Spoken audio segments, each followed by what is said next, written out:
Angela Williams wiped the sweat from her forehead as she stood back to admire her work. The sun was just beginning to set, casting a golden hue over the raised garden beds lining her backyard. Vibrant green leaves swayed in the warm evening breeze, the scent of fresh basil and rosemary filling the air. Tomatoes, bell peppers, collard greens, and zucchini were thriving under her careful attention. It was everything she had dreamed of when she bought her home in Maplewood Estates, a place where she could cultivate her love for gardening, grow her own food, and enjoy the peace of suburban life. She had spent weeks designing the layout, choosing the right soil, and ensuring each plant had enough space to flourish. Gardening was more than a hobby for Angela. It was a connection to her roots, a skill passed down from her grandmother, who had taught her the value of growing her own food. As she reached down to pluck a few ripe cherry tomatoes, she felt a deep sense of pride. But that feeling didn't last long. Across the perfectly manicured hedge that separated her yard from her neighbors, a pair of disapproving eyes were locked onto her. Karen Miller, president of the Maplewood Estates Homeowners Association, stood with her arms crossed, lips pursed in a thin line of discontent. She had been watching Angela since the day she moved in, but lately her glares had grown sharper, her presence more frequent.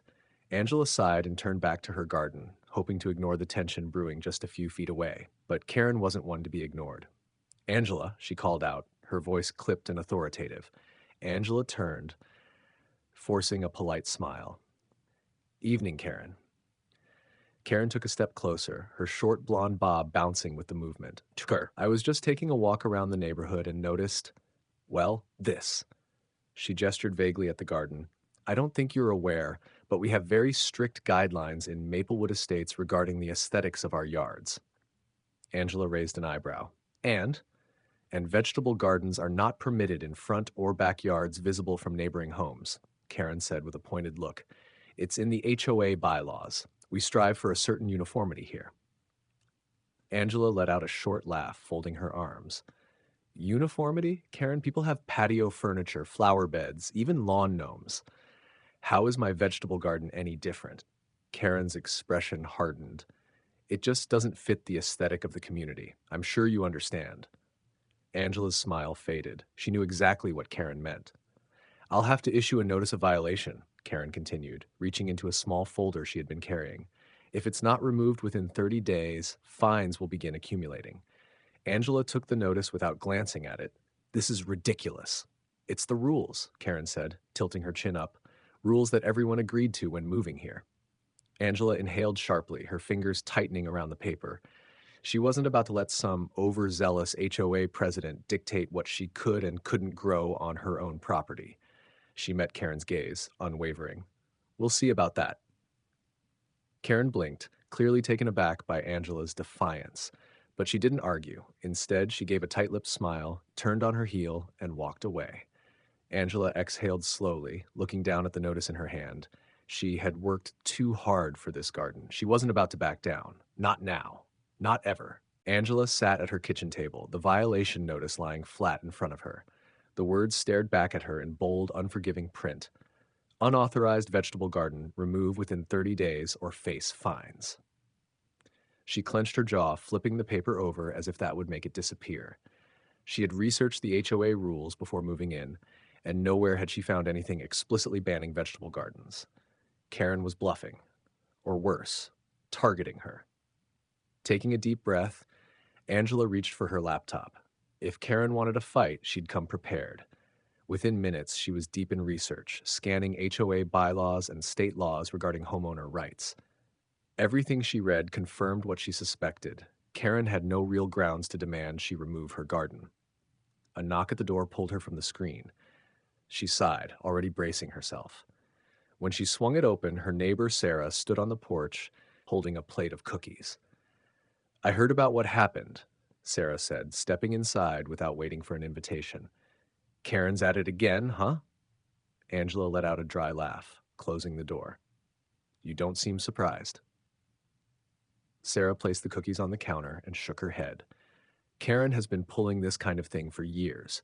She bullied the Hendersons about their porch swing, harassed the Rodriguezes over their holiday lights, and don't even get me started on what she did to the Thompsons' bird feeder." Angela raised an eyebrow. A bird feeder? She claimed it was attracting undesirable wildlife, whatever that means, Sarah said with an eye roll. She made them take it down or pay $100 a day in fines. Angela folded her arms. So she just makes up rules as she goes? Pretty much, Sarah said. And most people just give in because it's easier than dealing with her. Angela exhaled slowly, her resolve hardening. Well, I'm not most people, Sarah grinned. I was hoping you'd say that. She pulled out her phone and tapped the screen a few times before handing it over. Here.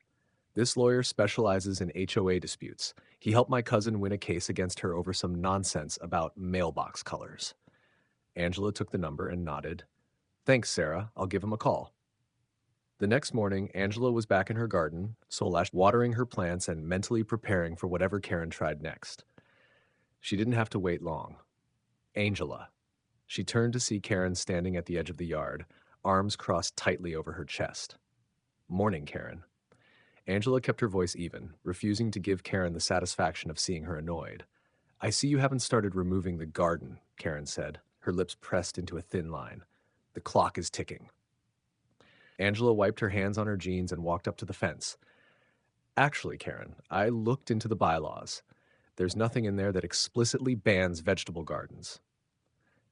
Karen's face darkened. It falls under the general aesthetics clause. Angela smirked.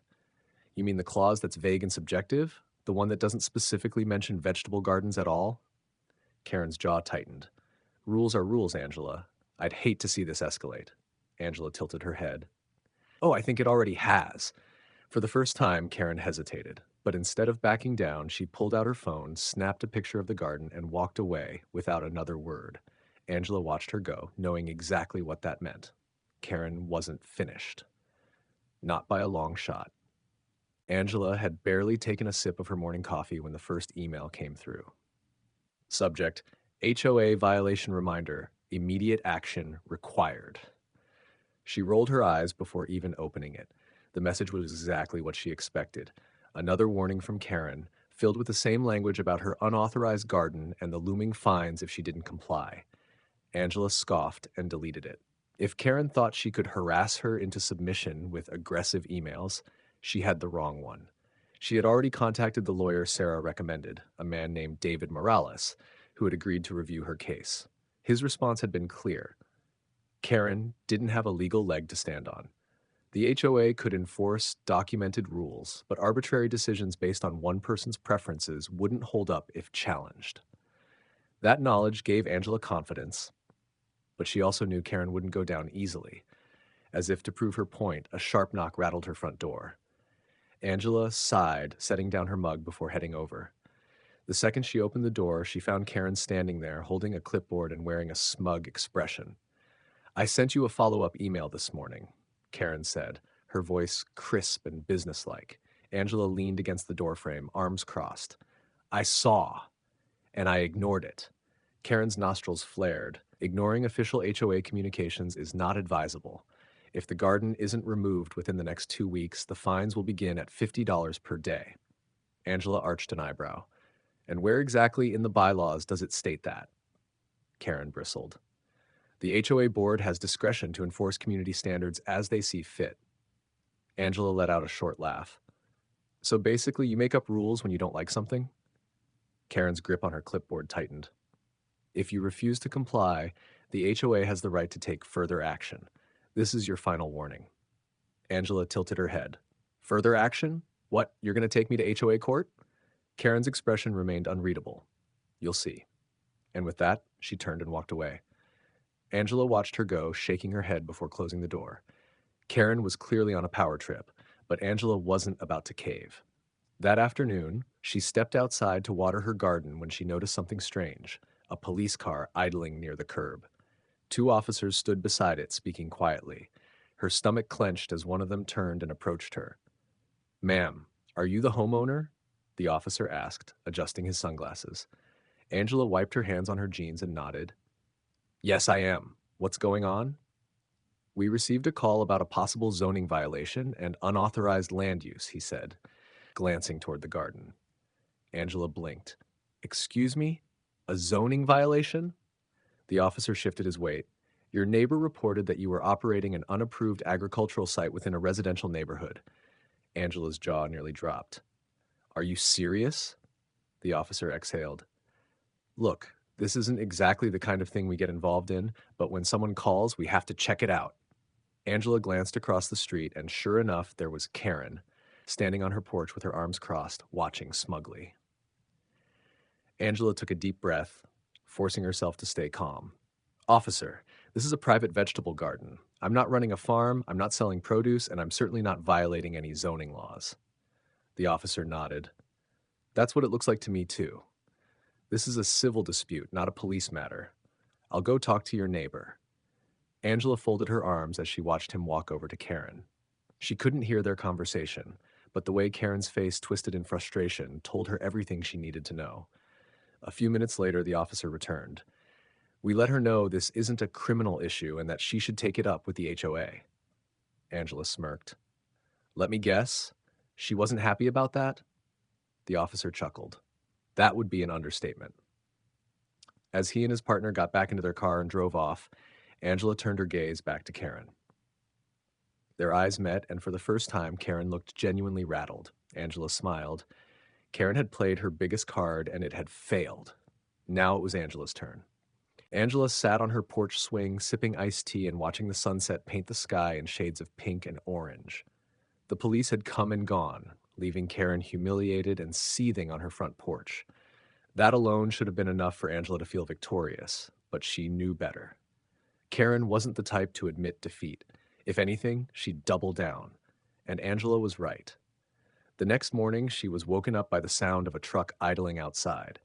Groggy, she shuffled to the window and peeked through the blinds. Her eyes narrowed as she spotted two men in neon vests standing near the edge of her property. One was holding a clipboard, the other gesturing toward her backyard. A sinking feeling settled in her stomach. She threw on a hoodie, slipped her sneakers, and marched outside. "Excuse me, can I help you?" she called out, making her way down the driveway. One of the men turned, glancing at her with mild surprise. "Morning, ma'am. We're with the HOA's contracted landscaping service. We received an order to remove a non-compliant structure." Angela's hands curled into fists. She didn't have to ask who had placed that order. "That's funny," she said, crossing her arms, "because I never requested anything be removed." The second man, a wiry guy with a thick mustache, checked his clipboard. "Says here the HOA board approved it." Angela scoffed. "The entire board, or just Karen Miller?" The two men exchanged a look before the first one hesitated. Karen Miller." Angela shook her head and stepped firmly between them and her garden. "Well, unless Karen plans to bring a court order, nobody is touching my property." The mustached man sighed. "Look, ma'am, we're just doing our job, but if you're refusing, we'll have to report back." "Go ahead," Angela said, her voice firm. "And while you're at it, tell Karen she's in violation of the HOA's own policies for authorizing work without the homeowner's consent." The men didn't argue. With a shrug, they climbed back into their truck and drove off. Angela took a deep breath, but her pulse was still racing. This was beyond ridiculous now. Karen had escalated to attempted trespassing and property destruction. That wasn't just an HOA issue, that was a legal one. She stormed back inside and grabbed her phone. It was time to fight back. Within an hour, she was sitting across from David Morales in his downtown office, hands gripping the violation notice Karen had originally issued. David leaned back in his chair, flipping through the HOA bylaws she had printed. "This is classic overreach," he said. "Your HOA can only enforce what's explicitly stated in the governing documents. There's nothing here about banning vegetable gardens." Angela nodded. "And now she's trying to have it removed without my consent." David's eyebrows shot up. "That's a serious violation. If she authorized removal without board approval and legal notice, she could be held personally liable." Angela smirked. "So she could end up paying for damages?" "Not just that," David said. "If you wanted, you could sue for harassment and illegal enforcement of non-existent HOA rules. The fines she's threatening you with wouldn't hold up in court." Angela exhaled, relief washing over her. "So what's our next move?" David tapped his pen against the desk. "We hit her with a formal cease and desist letter. That will make it clear she's violating your rights. If she doesn't back down, we escalate." Angela grinned. "Let's do it." David drafted the letter on the spot, making it crystal clear that Karen had no legal authority to enforce her personal preferences as HOA policy. It also warned that any further attempts to remove the garden or harass Angela would result in legal action. By the time Angela left the office, she felt lighter than she had in days. She couldn't wait to see Karen's reaction. That evening, she printed 2 copies of the letter, one for Karen and one for the HOA's official records. With a satisfied smile, she slid the first letter into an envelope, marched across the street, and rang Karen's doorbell. It took a few moments before Karen answered, her expression already sour as if she knew something was coming. Angela handed her the envelope. "This is for you."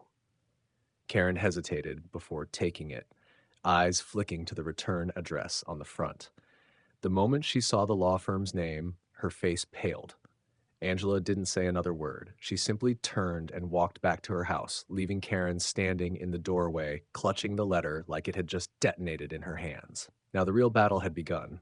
Karen's reaction came faster than Angela expected. The next morning, Angela sat on her porch, coffee in hand, enjoying the quiet after a tense few days. But the peace didn't last long.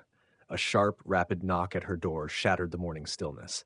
She set down her mug and took her time answering, already knowing who it was. When she pulled the door open, Karen stood there clutching the legal letter, her face red with barely contained fury. "This," she sputtered, waving the paper in Angela's face. "This is completely unnecessary." Angela leaned against the doorframe, arms crossed, and raised an eyebrow.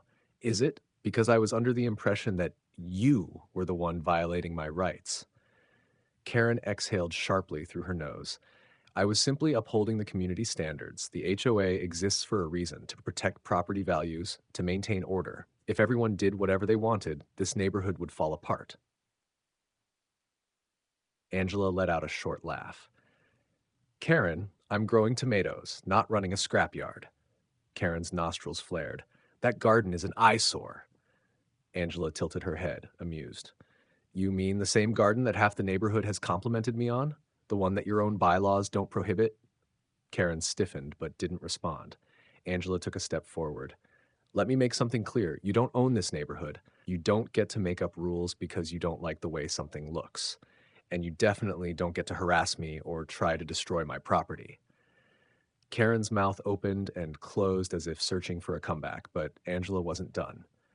"That legal letter? It's real," she continued.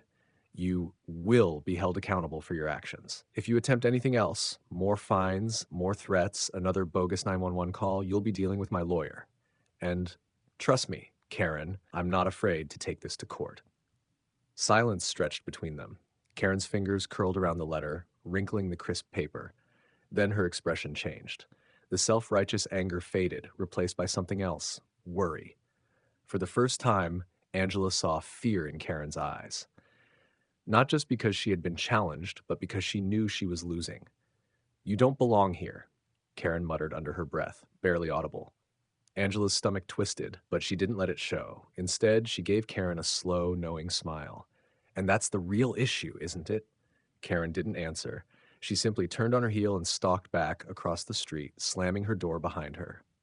Angela exhaled, her chest tight. She had always suspected that Karen's problem wasn't really about the garden.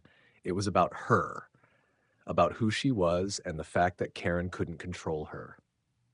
But Karen's power had crumbled the moment Angela stood up to her, and the rest of the neighborhood had noticed. Over the next few days, Angela received a steady stream of visitors, neighbors who stopped by to check in, to offer support, to tell her how tired they were of Karen's reign of terror.